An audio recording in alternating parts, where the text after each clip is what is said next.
ngasi numidang waramda phonghiba tongan tonganba pause singda yawba maruoiba khara lakhotjaraga miyamda paudamjari ahanmada social media da thagalakpa post amagi matung inna relief camp da leiba mioi amagi makokta thangna yalambadagi aruba phibamda laikannakre kaibul police station gi manung sanna leiba moirang khono makha leikaida hangniba community hall relief camp da leiba mioi ama moirang khono makha leikaida leiba mioi amana makokta thangna yanbadagi rims hospital da pukhatlaba matungda laikannakre lebak thiba thodok asi ngarang ayuk pung 10 makhai khara helakpa adwaida thokhibani hairi police dagi phangwa pawgi matung inna makokta thangna yanbadagi soklaba mioi edu phawaksaw ikhai mamang lekai dagi hojikna moirang khuno makha lekai community hall relief camp da leiba takhelambam pratap sahi yankhai amadi thangna yaliba mioi aduna moirang khuno makha lekai dagi moirang them ibomsa sahi yankhai mangani hairi makhoi ani nungti gi thabak suba chatminnaba mioi ngaktani adumoinamak yu thakminnabada ningai sangdana duna marai yenarakpadagi laibak thiba thodok ase thokhibani hairi police na thodok asiga mari lenana FIR ama tawkhibaga loinana senariba moirang themi bomza fagatkhre haina paw asina makha tari kangla pawse dege lokhachari pukhri de tasin kibadagi irak naduna ani laikhidre sangai pro mamang laikai de leiba pukhri achobada tasin kibadagi irak naduna miyo ani laikhidre hairi thodok asigi matang da police dagi phangba paw amana hai ngarang numidang pung 13:35 rom tabada leibak thiba thodok aduda laikhidraba miyo ani adudi kwa kaithel dagi seram danaras amasung hodam narak dagi thiam rohit kawi hairi ngarang numidang pung 13:35 rom tabada lamphel police station ge manung chana leiba sangai pro mamang leikai pukhri achobada miyo ani asi tasin kibadagi irak naduna laikhidabani hairi lamphel police ki kangbu aduna ngasi ayuk miyo ani asi gi thawai yaudraba hakchang sing pukhri dagi lokhatlaba matungda rims ki mineral sang thamkhre hairi mangkhre haina thinariba Srinivas Phangkhre mamana thagatpa phongdorakle tha asigi nipan ge ayukta kumbi college dagi form loba chatkibadagi yumda halaktri haiduna kumbi police ta missing report tawkiba ngangom Srinivas hairoktagi mamanabagi yumda tekta kaidana leramle haina Srinivas ki apokpi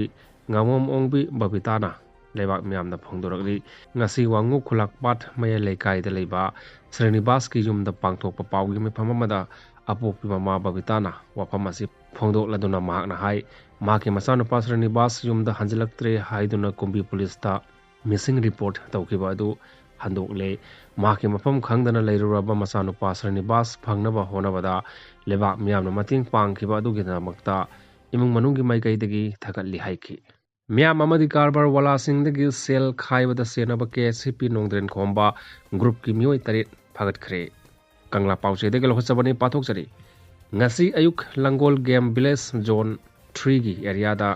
general public amadi dukan singba kaya da senkhai thumkhai gi thabak chathaba da senaba lona thingkraba KCP nongdren khomba group ki mioi tarit gari amadi khulai ga konana combined force na phagatkhre Phagalaba mioi sing ngasi nungthil Imphal West Police ki conference hall da paumi singi mamang da puthokre ngasi miyam dagi senkhai thumkhai amadi dukan phamba sing dagi sel khai bada senaba KCP nongdren khomba group ki mioi sing adudi lausambam elin sahi kuntaruk apokpa leikhidraba beron singjamai oinam thingel konsam rohit sahi kulhumdoi apokpa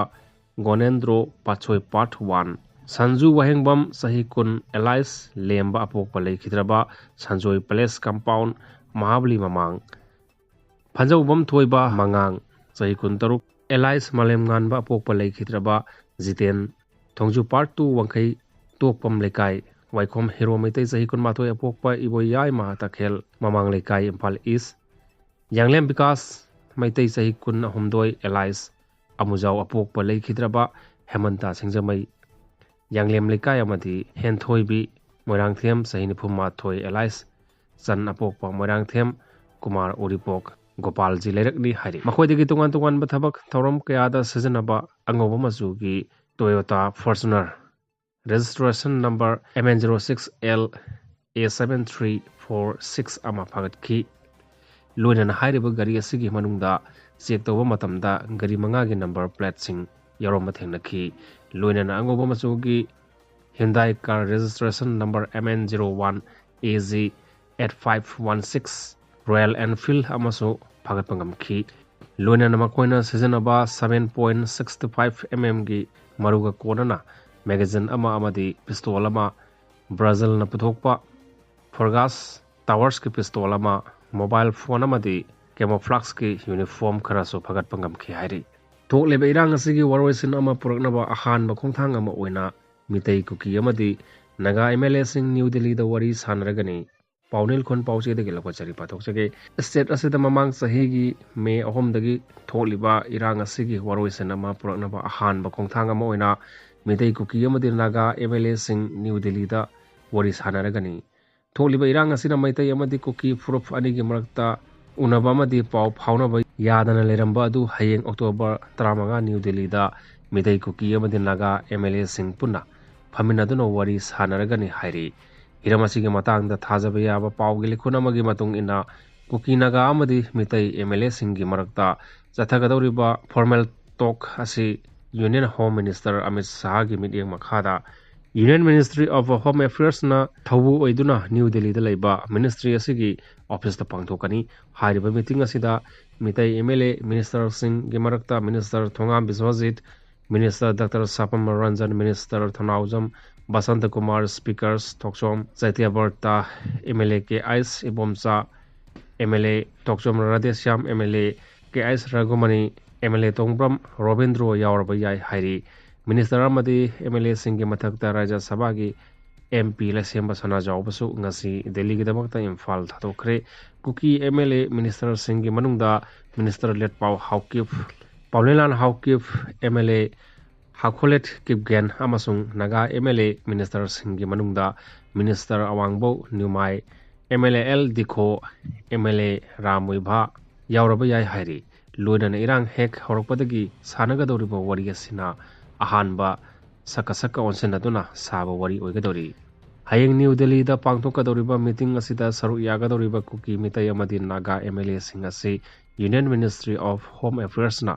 personal oina jebaw amadi phone gi khothangda invite tawrkhibani hairi MLA kharadi meeting asigi damakta ngarang dagi Delhi yauna khare MLA Minister kharadi ngasi New Delhi gi damakta Imphal thadolaba yai hairi panbaya abadi state hasida Thokliba tha tarani pan suraba Irang asida mi chani gi mathakta thawai mang ke bagi mathakta mioi lising hompu hena mayum makai mang ta ke ba madi lanjina duna tongan tongan ba relic camp sing da sangja phamlo duna leribani